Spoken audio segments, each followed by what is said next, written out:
Alright, are we on? Alright, well, if you joined us, thanks for coming and seeing us talk our heads off about one of our favorite movies.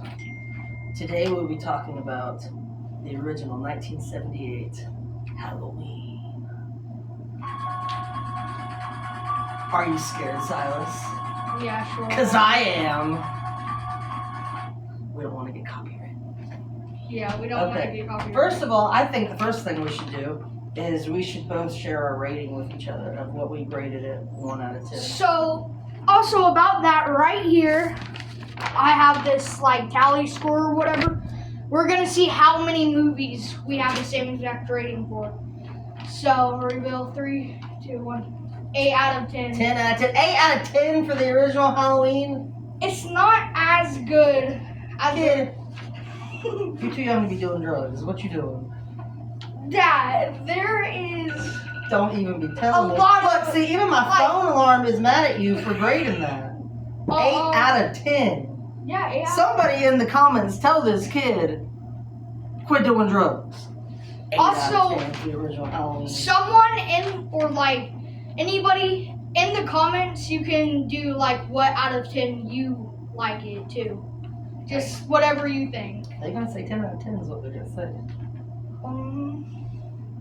We'll see. Whoever does 9.5 out of 10 is my favorite person ever. Anyway, I'll start off since I have the right answer, 10 out of 10. Oh, okay. A big reason why I consider it 10 out of 10 is a perfect movie from start to finish. It's one of the very first movies to show the killer's point of view, other than Black Christmas, which it takes inspiration from.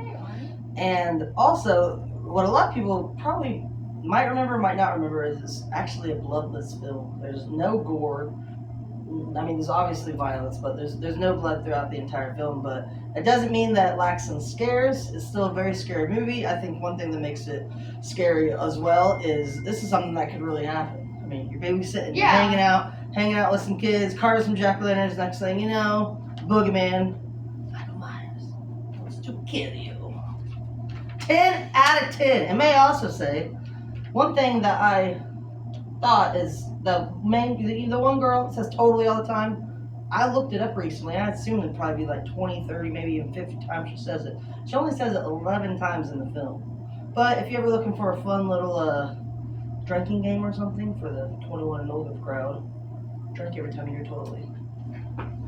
What the heck? You just gave a whole presentation. Mine is I'm ready for yours. Yeah, I like this scene. I like this scene. What scene do you like? Well, obviously you don't like or appreciate all of them. We're going to get an 8 out of 10. I think it's also a perfect movie. The reason why I say 8 out of 10 is because I like 2 other ones of the movie more.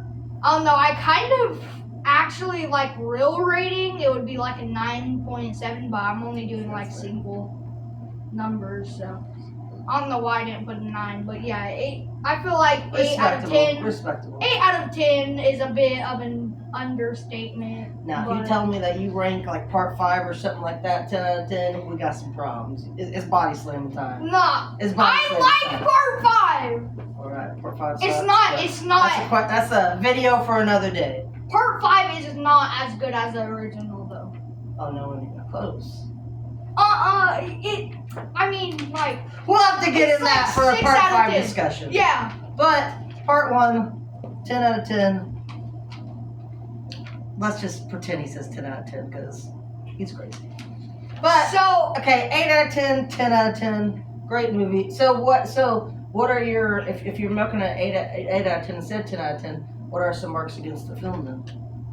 Marks against the film? I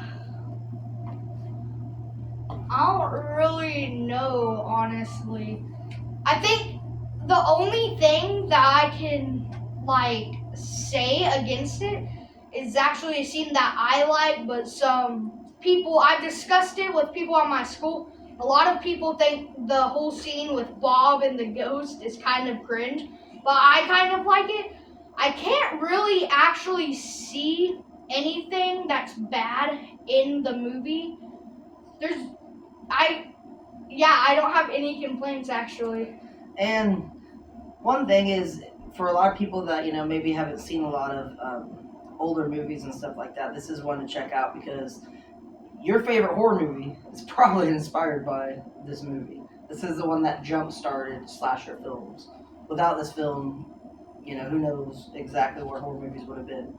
But you can thank all the other crazy 80s slashers for this, because movies like Friday the 13th, they openly admit it was a 100% rip-off of the original Halloween. The guy basically said, the producer said, hey, you seen Halloween? We like that. That was such a success. Go replicate that. And boom. So, since this is the part 1 video, I have a perfect question for the part 1 video. In the comments, tell us the Halloween timeline, like out of the movies, how there's different timelines. Tell us the timeline that you believe in. Yes. That is a good one. And also tell us, you can give us your own ranking too. And if anybody puts that they like part 6 or ends at the very top, I might just get your comment deleted.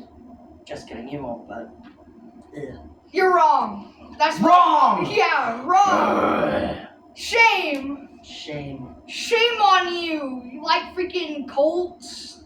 Frick you. Yeah, we ain't Thornin. We ain't Colton Thornin up in here. Another point against part 5, by the way. It started that.